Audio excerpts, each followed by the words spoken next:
All right, y'all. So this week, I'm doing 18/6 with my intermittent fasting, and I know I put that post up of where I was really struggling last week, and that was only like the first or second day. It was the second day actually, but I'm determined, and I got through it. It was fine after the second day. Even actually after I put up the post was kind of like talk therapy.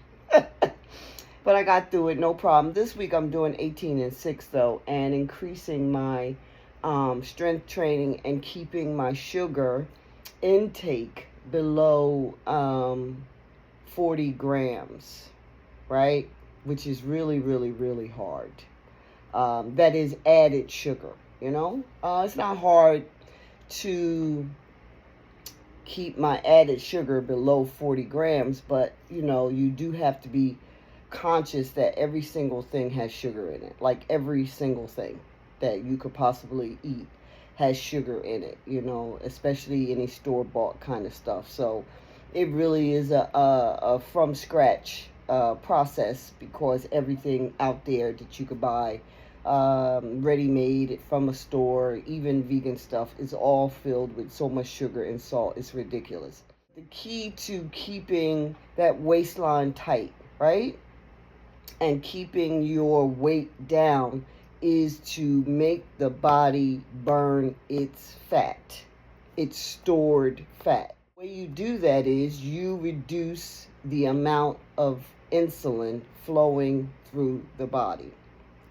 And anytime you eat anything, the body will send an insulin response. And as long as there's insulin flowing through the body to remove and balance the sugar that has been consumed through carbohydrates, a sweet treat, even some levels of protein can cause an insulin spike. The body will release the insulin to help clean the sugar out of the blood, the glucose, if you will, out of your blood, right? So as long as there's insulin present, the body won't burn fat. You just can't do it, you know? So you have to keep your insulin from spiking. You have to keep your insulin low. So this week, I am determined to stay under 40 grams of added sugar. And added sugar is like I said before, of course, what you buy, and you got to read your label. But the other thing is cookies, cakes, pies, candies, even fruit to a certain degree. You have to really watch, because if the insulin spikes, the body won't burn up her stored resource, which we call fat, right?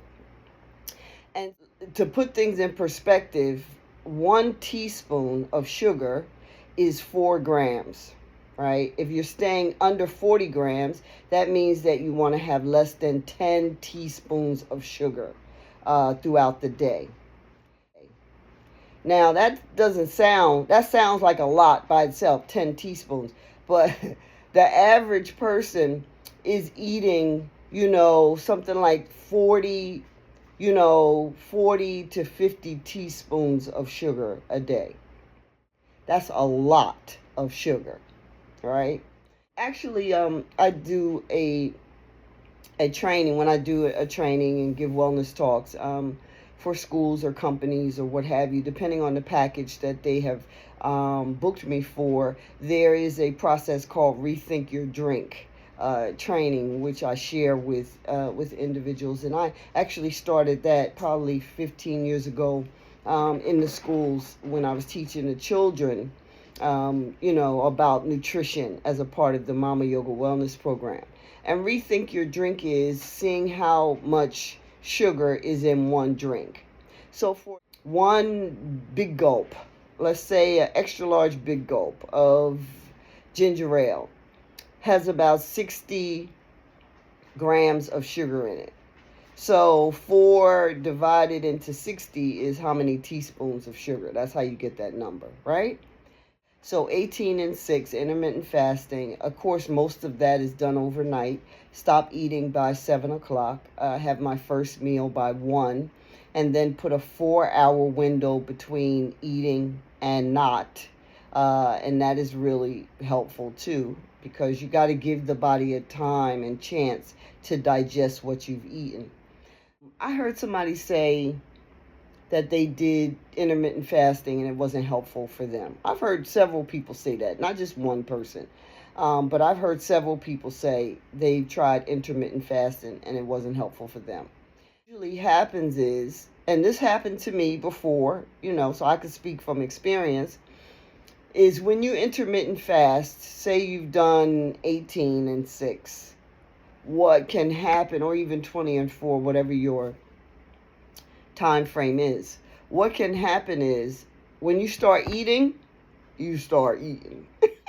That's what can happen. So because you haven't eaten for so many hours, a person may just kind of go into, automatic mode and just start eating, and eating way too late, and eating too much sugars, and eating too many things, and too much carbohydrates. And then the body just balances out any benefit that you got from your intermittent fast. Benefits get neutralized. So that's one way I could see that a person or people, even myself, I had to be conscious of the idea and the fact that I was kind of overeating once the fast was broken. Once I came off the fasting cycle. So it really is a whole mindful piece that you have to be considerate of and aware of.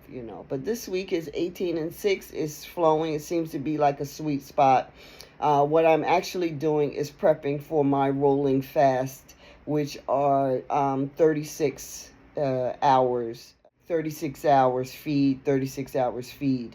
Over last year, in November to February, I did 60 days of rolling fast, which helped, drop a significant part of that 60 pounds that I lost, and so that's what I am prepping the body for, to go into the 36 rolling for me. So anyway, if you have some intermittent fasting stories and you'd like to share them, let us know how your experience was. That's lovely to hear. And again, we all have to do these things and try these different processes to see what works for you and what doesn't work for you. Chew the meat and spit out the bone, honey. What works for you. And, the main thing is to keep your mind, body, and energy in balance, and your health and vitality at its strongest capacity. Right? This is my share about my fasting and health and wellness journey, and I'm sharing that it may be useful and helpful to you as well, okay? We'll see you soon. Peace and love for now.